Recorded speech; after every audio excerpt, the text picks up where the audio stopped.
Welcome back. It's the Breakfast on Plus TV Africa. This is the segment where we review the front pages of national dailies, and we call it Off the Press. And Mercy, you go. We start off with the leadership newspaper this morning. Opunabo Inko Tariah is on standby. It's good to have you join us. He joins us via phone all the way from Rivers State. Good morning, Nancy. Good morning, Justice. Good morning, sir. I must confess, I only get these people said good morning. I can't hear you clearly. Oh, okay. We'll try and work on the audio in a bit. Just bear with us for that. We'll work on the audio very quickly. Mercy, start with the leadership. Looking at the leadership newspaper, 4 days after Deborah's mother, presidential aspirant, keep mute, avoid red line in campaign. That's the bold caption for the leadership this morning. Deborah's mother deeply distressing. The vice president is quoted to say that we stand by president's statement. Say Amechi, northern governors condemn killing and warn against reprisal attacks. Normalcy returns to Sokoto. Catholic diocese count the loss. And away from that caption, you also have Army bombs Boko Haram commanders' convoy and kills several terrorists. Army bombs Boko Haram commanders' convoy and kills several terrorists. Digital currencies, IMF seek to modernize payment system. Amidst defection to NNPP, Kwankwaso visits Shakao.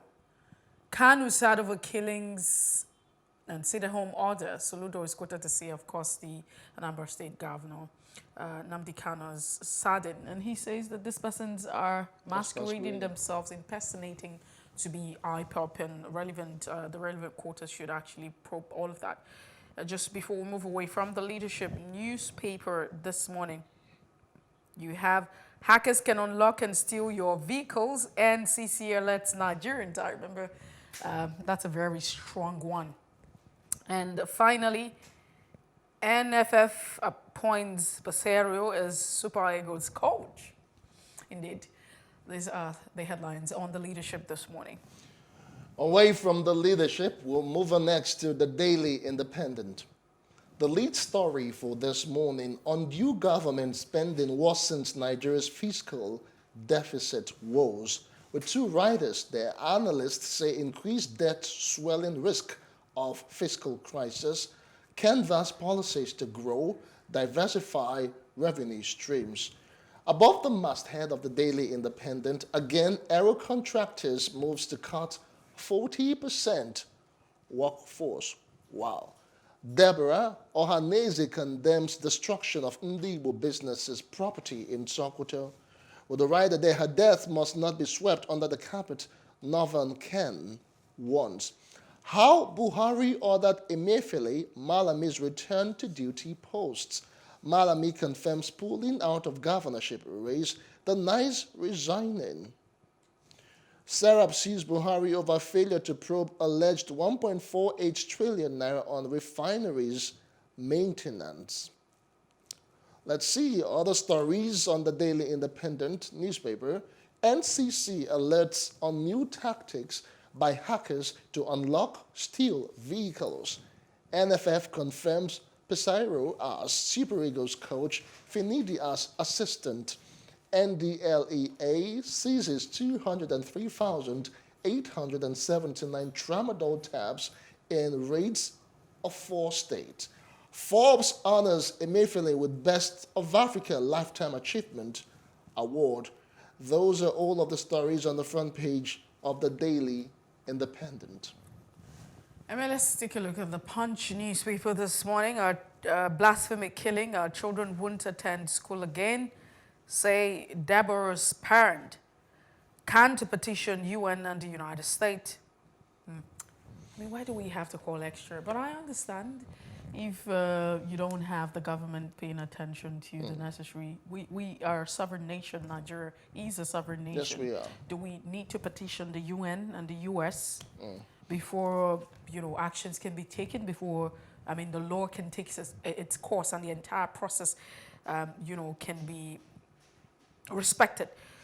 Government has not contacted us. I went to fetch the cops myself. Father lament. Nnamdi can ask parents to stop sending children to Sokoto schools. Nigeria not an Islamic country. Gumi wants Muslims against killings. I mean, that's really great coming from Gumi. And away from that, Nigeria spends 86% of revenue on debt servicing. South Africa, 20%. Okay, so it feels like we're topping the chart. In a bad way. But at the end of the day, I mean, there's debt servicing. Away from that, you find negotiations, deadlock, federal government seeks foreign assistance, train abduction. No agreement with federal government strike, not ending soon, ASU, SANU, and NASU. This is fantastic. No agreement with federal government and strike not ending anytime. That's what you have this group saying. 9 banks not performing loan raise hits 814 billion naira, according to that report. And NDLEA boss drug cartels, fake employment syndicate. Containers clearing cost jumps by 67% and vehicle parts prices soar. Amechi tells Talon and others may resign today. Interesting. And Lassa fever kills 151 in 17 weeks, says the NCDC. National Assembly transmit amended Electoral Act to Buhari. Lagos to demolish 6 more buildings and continues the crackdown. 4 arrested as Okada rider kills and burn Lagos engineer of 100 naira. Oh no. So sad. And we'll move on next to The Nation. I was just trying to get all of that in. It's just too hard to process. The Nation newspaper is the last one we're looking at this morning. Atiku, Wike, Saraki, others battle for 3,700 delegates. Oyo, Osun, Akwa Ibom, Rivers, Kaduna, Bauchi, among those with large number of voters. All right, Nnamdi Kanu seems to be everywhere on each newspaper this morning. What Kanu told me about Southeast killings by Saludo, that's above the masthead. Nobody has contacted us, says slain Deborah's dad. Wow. SEC limits digital currency offers to 10 billion naira. Oshiomole, 350 others screened for APC Senate tickets. Resignation directive, Amechi Silva Tarlin offers to go today. Presidential advisor joins Jigawa governor's race. Now, NDLEA seizes over 203,000 tramadol in Abia, Kaduna, Yobe, Kogi raids. Buhari, Malami asks Supreme Court to void Electoral Act Section 84, subsection 12. Those are all of the stories on the front page of The Nation newspaper this Monday morning.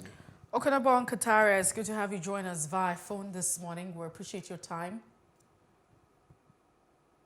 Yeah, good morning, Leslie. Good morning, Austin. Yeah, good morning. Which of the headlines interest you as we went through the pages of our national dailies?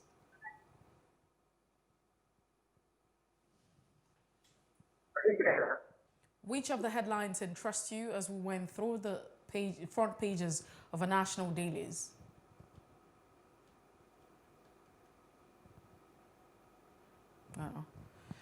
I think we lost him. We'll try and reconnect with him again. Message a whole lot of stories, making headlines. Nnamdi Kanu and Soludo, has been in the news, and almost all the papers picked up on that today. But one that really got to me was part of the fallout of the Sokoto killings, and Deborahs Parents are saying that no one has contacted them, days after she was murdered. So which of them, Nnamdi Kanu? Now let's talk about Deborah. We'll talk about Nnamdi Kanu's case much later on. But it is, really sad or saddening that, days after this girl was killed unlawfully by, angry youths in Sokoto State, the parents have not been contacted either by maybe the police, the state government, the federal government. That's what the parents are claiming right now. Well, I mean, it brings us back to the conversation that we've had over time about the issue of we losing our humanity. Humanity have actually been lost. We don't even feel it. I mean, All right. At some point, I mean, I was having a conversation with a colleague that you probably know, and she said, these days we just read these things and it doesn't mean anything. Oh, someone died. So nothing happened. All right. So there's no, you don't feel it. It's just like it's normal. Okay, someone was killed. One of Deborah those things was that killed, happen. and People are meant to fine. die. And every other persons have died. That's just you sad. have persons. But let's bring in Opunabo Inko Tariah. We understand that he's reconnected with us. Opunabo, thanks for staying with us again. Before we left off, we're asking which of the particular stories interest you. Just pick on anyone. Pick on anyone. Okay, fine. Let's dive into it. Let's talk about the nation, the headlines on the nation this morning. Atiku, Wike, Saraki, others battle for 3,700 delegates. It looks like the battle of the Titans. How do you react? It sounded as if the battle is between the trio, the Atiku, Wike, and Saraki. Of course, when they talk of 3,700 delegates, they are the ones that are supposed to vote at the primary for a candidate to emerge. In my humble opinion, I strongly believe that Atiku will pick the rest at the polls. I see Atiku emerging as the presidential candidate for the PDP. Saraki is another very good candidate, aspirant rather. But the truth is, Saraki doesn't have the clout Atiku has. Wike probably would have had a chance, but a lot of people are not comfortable with his style, with his idiosyncrasies. They see him as being abrasive, brash, uncouth, and so anti-dictatorial, even the way he talks. So a lot of people believe if he eventually emerges as a candidate and eventually emerges as the president of the Federal Republic of Nigeria, it will be an improvement of dictatorship. So a lot of people will opt for Atiku. Right now, Wike has a running battle with a lot of governors, including his PDP governors, talking of Edo, talking of Bauchi, and a whole lot of them. And principally because of his utterances, So a lot of people will settle for Atiku. And also Atiku has a clout. What is a minus for Atiku is the age, especially the clamor for younger presidents. Otherwise, I can tell you, he has the clout, he has the reach, he has the followership, he is politically savvy. Atiku is a consummate politician, in summary. All right, thank you, Opunabo, for that one. But the other stories are still trending right now. And specifically, let's talk about what happened in Sokoto State. Our children won't attend school again, say Deborahs Parents can't petition United Nations and United States. This is all coming in the wake of the fact that Deborahs Parents are also claiming that they've not been contacted by, the authorities. Well, the father of the disease spoke out of frustration. You should understand the state of mind right now. He's tribulating as we speak right now, Especially when you consider the circumstances surrounding the death of his daughter and the way she was killed, gruesome, callous manner she was killed. You will not blame him because he has lost faith in the security of the nation, security machinery of the nation rather. And they are from the north, they are Christian, probably doesn't have what it takes to send his kids to school outside the north, because that would be expensive. And in order to save the lives of the other kids, they probably resolve that they should remain at home rather than lose them to this madness. Let me quickly state here, I heard that a former APC aspirant justified the killing. It is so sad. And I'm happy that I said a former who was kicked out of the race for not being able to purchase the expression, the forms of nomination. Because if such a man had emerged as president, you can imagine what will happen. There will be blood flow on the streets of Nigeria. Blasphemy is a sin against God. And God has said, vengeance is his. What Prophet Muhammad is to the Muslims is not what Prophet Muhammad is to the Christians. What Jesus Christ is to the Christians is not what Jesus Christ is to the Muslims. I can condemn Prophet Muhammad. It is my personal opinion. You can condemn Jesus. It is your personal opinion. The only person that should make out punishment is God and not man.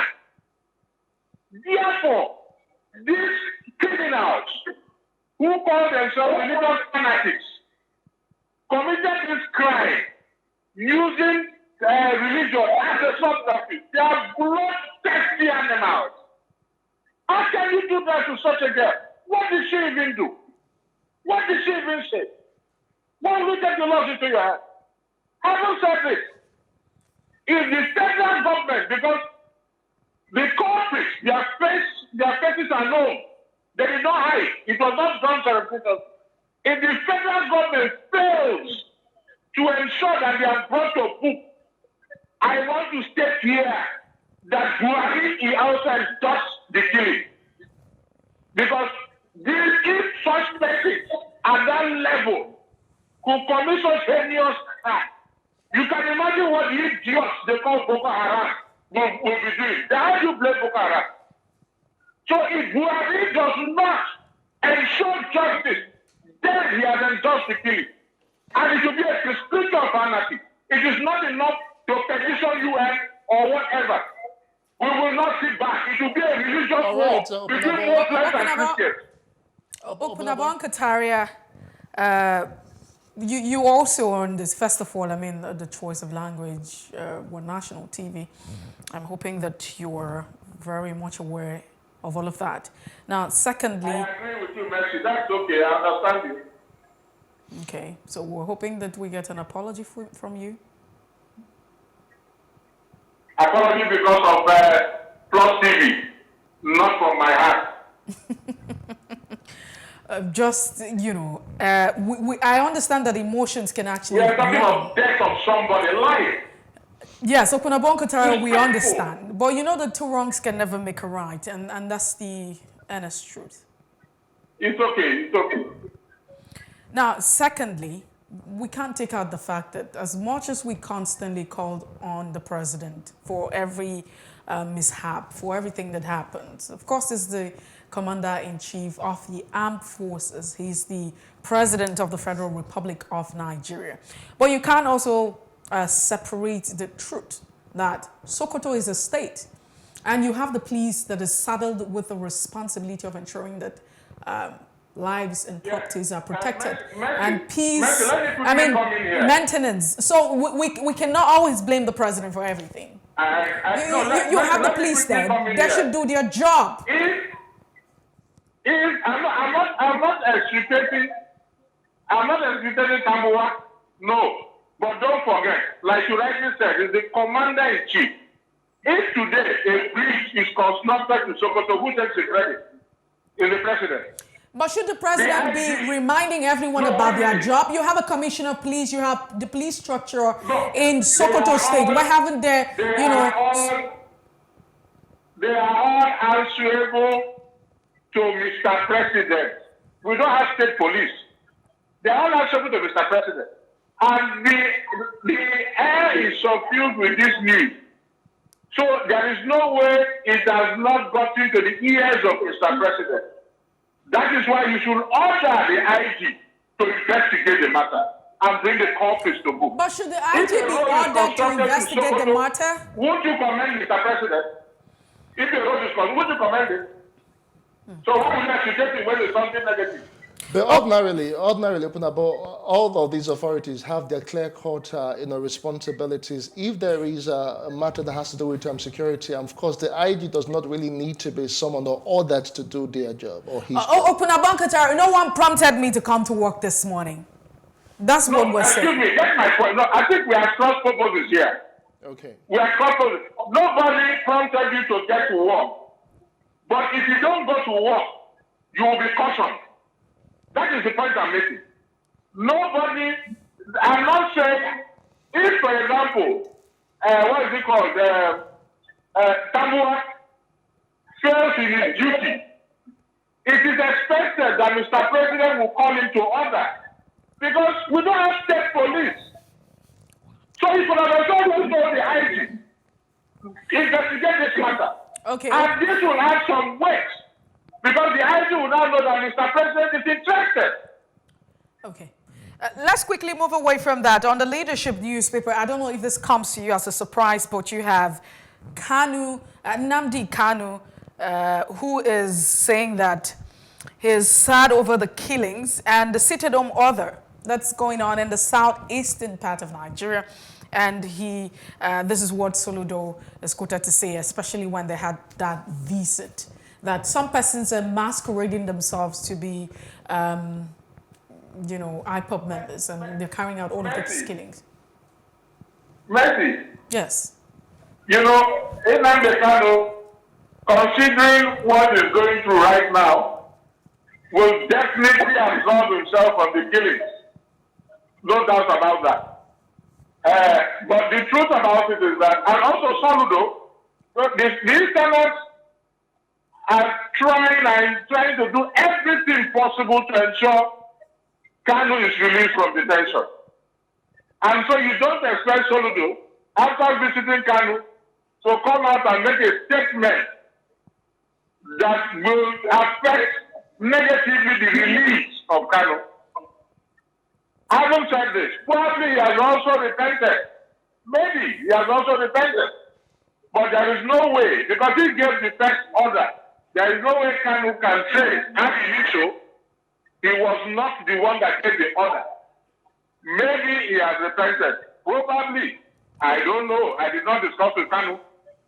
But let us take it on the surface level that he has repented. The Igbos want him released. Mr. President is saying no. He has to face the law. He's already in court. Let him face the law. Nevertheless, I disagree with Kanu's modus operandi completely. But I support the Igbo cause because they have been marginalized, discriminated against, segregated. They are like second or third citizens in their own country, which is very unfair. Very unfair. But I don't like Kanu's modus operandi. But I support the Igbo cause. But you also, just before we move away from this, you'd also agree with the argument and report that's been put over. There's been a disclaimer by members of the Indigenous people of Biafra saying that they're not responsible for all of this. And don't you think that people are impersonating the members of the Indigenous people of Biafra to perpetuate this evil? You want to look at the mode of operation prior to this time.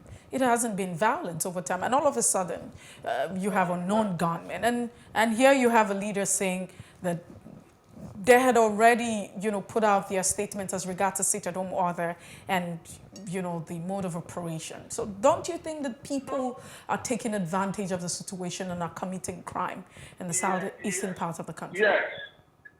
People probably infiltrated their ranks to unleash mayhem.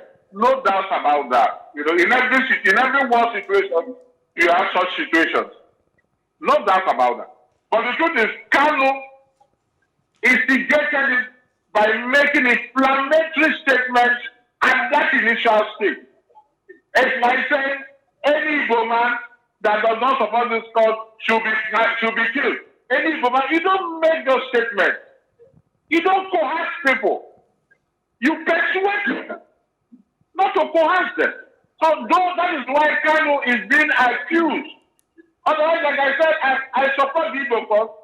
No doubt too, people must have infiltrated. And robbers, we did not and so, all infiltrated.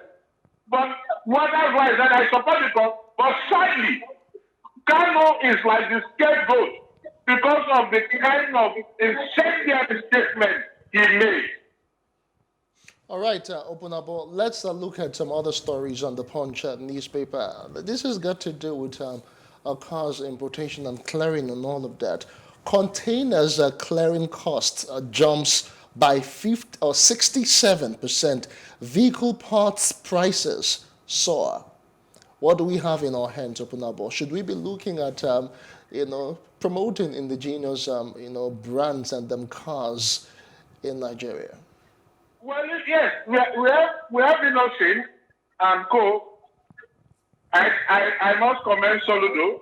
His official vehicle is being manufactured by Innocent. Okay, we were told. Opunabo, let's not sell Innocent. Let's not sell Innocent. They are yet to pay our commercial rates. Okay. Let's all right. For them. I won't mention names. Okay. I won't mention names. All right. Okay. Yes, I think we have to encourage local content. Let's encourage our manufacturers locally. But with one question I ask, can everything concerning production be produced, manufactured in Nigeria? I think we still have to import one or two things. And that is not abnormal. But sadly, we are having this crisis because of the recklessness of the government. When I say government, both governors, ministers, and the presidency. Because they are the ones that principally, rather than invest in your own country, you import even the tea, and you gladly vaunt about, oh, this my toothpick came in from the United States of America. It is so sad. And this has impacted negatively on our economy. Let us encourage local, but then when you talk of encouragement, where is the power? There is no light. As I speak now, I'm on jet. If I go to my office, I'm on jet. Cost of production. But the issue is polycausal. All right. I think we need somebody beyond Okonjo Iweala, probably God or Christ, to come and turn our economy around. We're in a very bad state. Well, we would necessarily not even get to that point where, we're able to produce almost anything. I remember the time where I was asked in a classroom where you had a lot of people by a very prominent scholar and said, what do we even produce in Nigeria?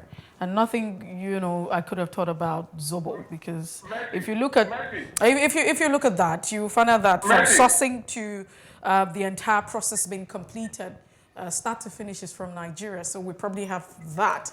And that might not just be, just a statement, but that's a statement of fact. Because if you want to look at start to finish the entire process, then you probably need to assemble some of the materials and, put them together.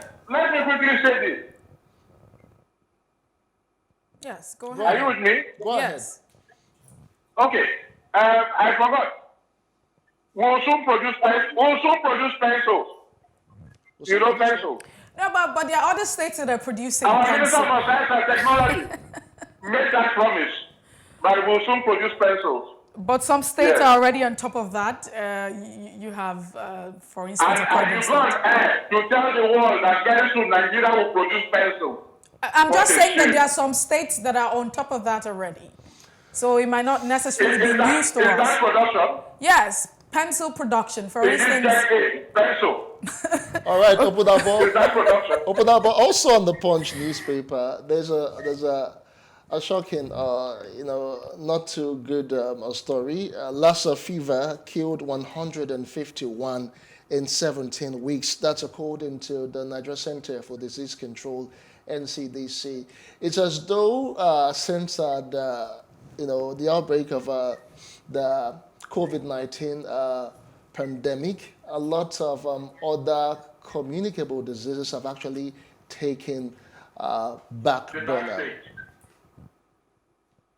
Yes, yeah. You see, it is sad. It is a tradition in this country. When something new comes up, every other that's just like the oil. We abandon agriculture for oil, and we are facing the consequences.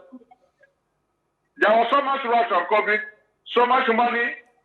They set up our committees, voted billions and trillions.